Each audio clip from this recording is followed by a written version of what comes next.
Hi, you guys. Do you like reading fairy tales as much as I do? The story I have today has a lot of fairy tale characters in it, specifically the big bad wolf. My story today is Beware of Storybook Wolves by one of my favorite authors, Lauren Child. I like her because she's the creator of Charlie and Lola, and I love reading those books. I love the illustrations. Beware of Storybook Wolves. Every night, Herb's mother would read him a bedtime story. Sometimes it was about a big bad wolf who terrified little girls and their grandmothers with his chilling growl and his big yellow teeth. Mm. You could tell from the pictures that toothpaste had never been on his shopping list. The story got very nasty in the middle, and everybody nearly came to a sticky end. But by the last page, it all turned out, well, pretty happily ever afterly. It was one of Herb's favorites. He particularly liked the back cover, which had a picture of a smaller wolf with a patch over one eye and the words, "For a real thrill, try reading the story of The Little Fierce Wolf and the Three Pink Piglets. It'll scare your socks off." Whenever his mother finished his bedtime story, Herb would say, "Don't forget to take that book with you." And his mother would ask, "Why?" "Because there's a wolf in it, of course," Herb would say. Herb's mother would smile to herself because she knew that storybook wolves are not at all dangerous.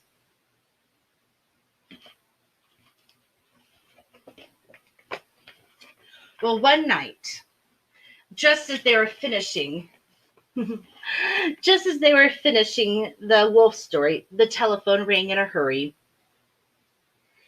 In her hurry, Herb's mother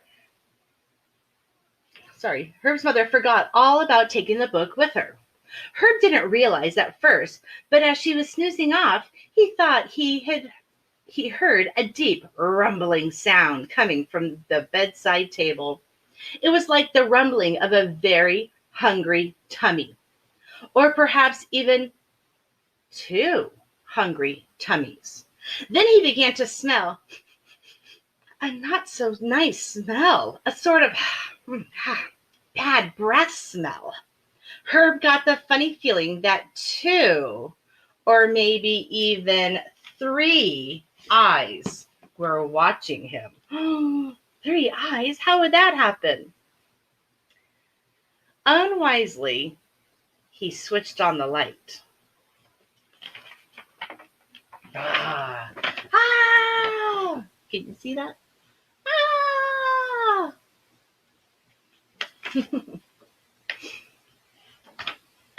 And there, standing in front of him, was a big storybook wolf. Next to him was the other smaller wolf with a patch over one eye. Herb recognized him from the back cover wolf as the back cover wolf. Big Wolf said in a low, greedy voice. "I thought I could smell something tasty. I'm going to gobble you up, little boy." As he started to lick his chops. "Ooh, can I have his little pink toes? They look just like piglets," said the little wolf.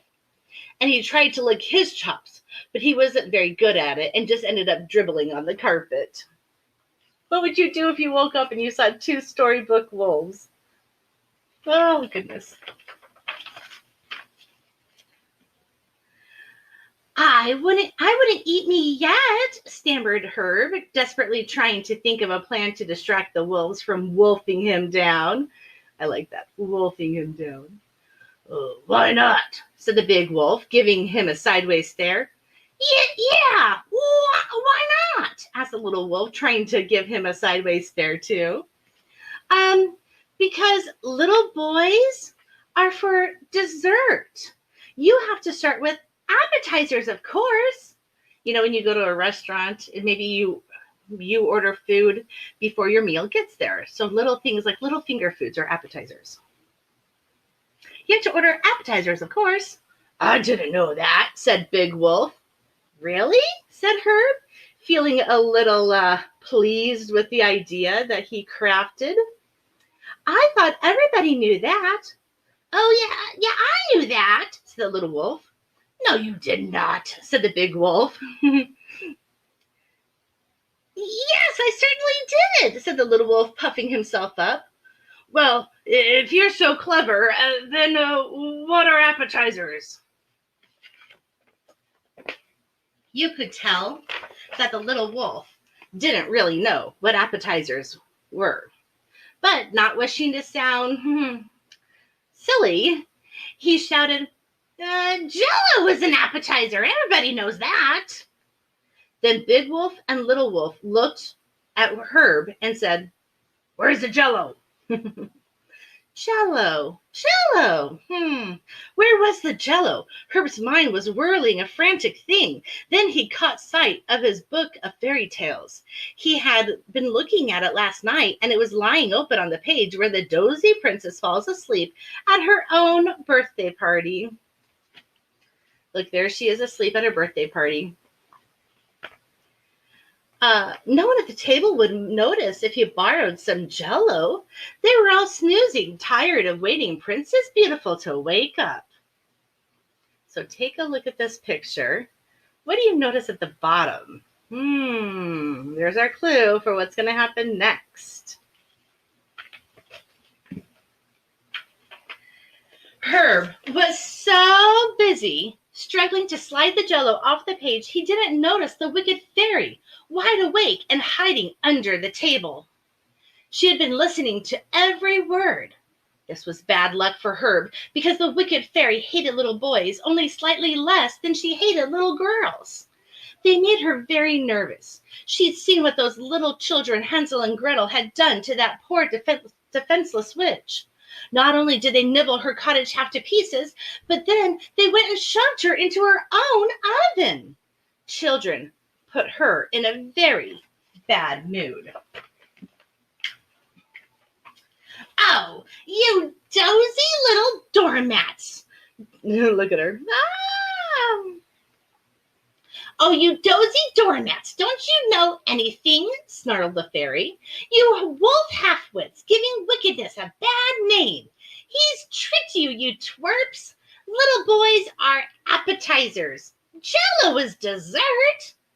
And with that, the wicked fairy jumped back into the book and snapped it shut.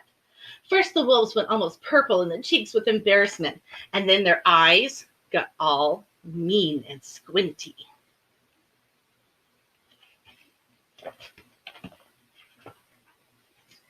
Herb could tell things had taken a turn for the really quite bad.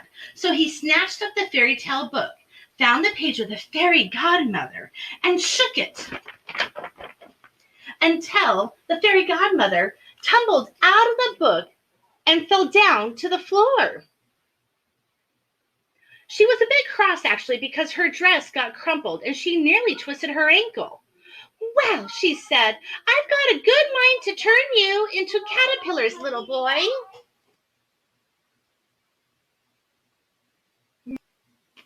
Sorry, I had to pause. No, said Herb. Don't turn me into a caterpillar. It's these two that need to be caterpillars. Oh, no, not you two again, said the godmother, spying the two alarmed wolves. Always making trouble, blowing people's houses down and gobbling them up without so much as a, do you mind? As she said this, she accidentally waved her wand at the little wolf, and the smoke went poof, just like in the fairy tales. And suddenly there was a little wolf standing in a ball gown. I love that part. I think it's so funny. Oh dear, this will never do, said the fairy godmother, shaking her head. That dress was meant for Cinderella. You shook me out of the book just as I was about to send her to the ball. Awfully nice dress, though. I have an eye for fashion, as you can probably tell, but not at all suitable for a wolf. Oops. Little Wolf took one look at the mirror and was pleased with his new look that he jumped back into the fairy tale book and went to the ball himself, which of course left Cinderella having a night in, cleaning the kitchen after all. Poor Cinderella. Oh, well, that's that then, sighed Fairy Godmother. I'm not going to be at all popular at the palace now. I don't know what the king and queen are going to say when a wolf turns up at the ball. To dance with their son, I imagine they will be very grumpy about it. I do hope he doesn't start snacking on the guests. The fairy godmother was so engrossed with her own problems that she hadn't noticed that Big Bad Wolf was poised and ready to swallow Herb in one big gulp. Help! Shrieked Herb.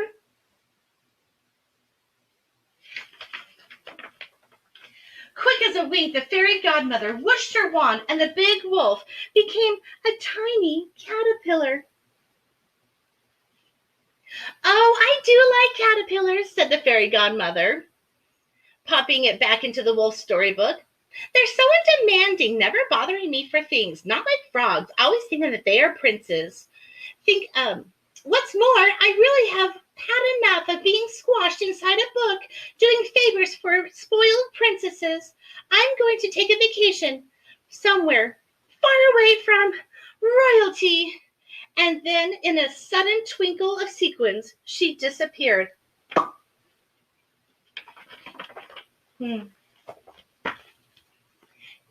Before Herb got back into bed, he piled all of his books and then put the heaviest thing he could find on top of them, just in case anyone else was tempted to get out of his story.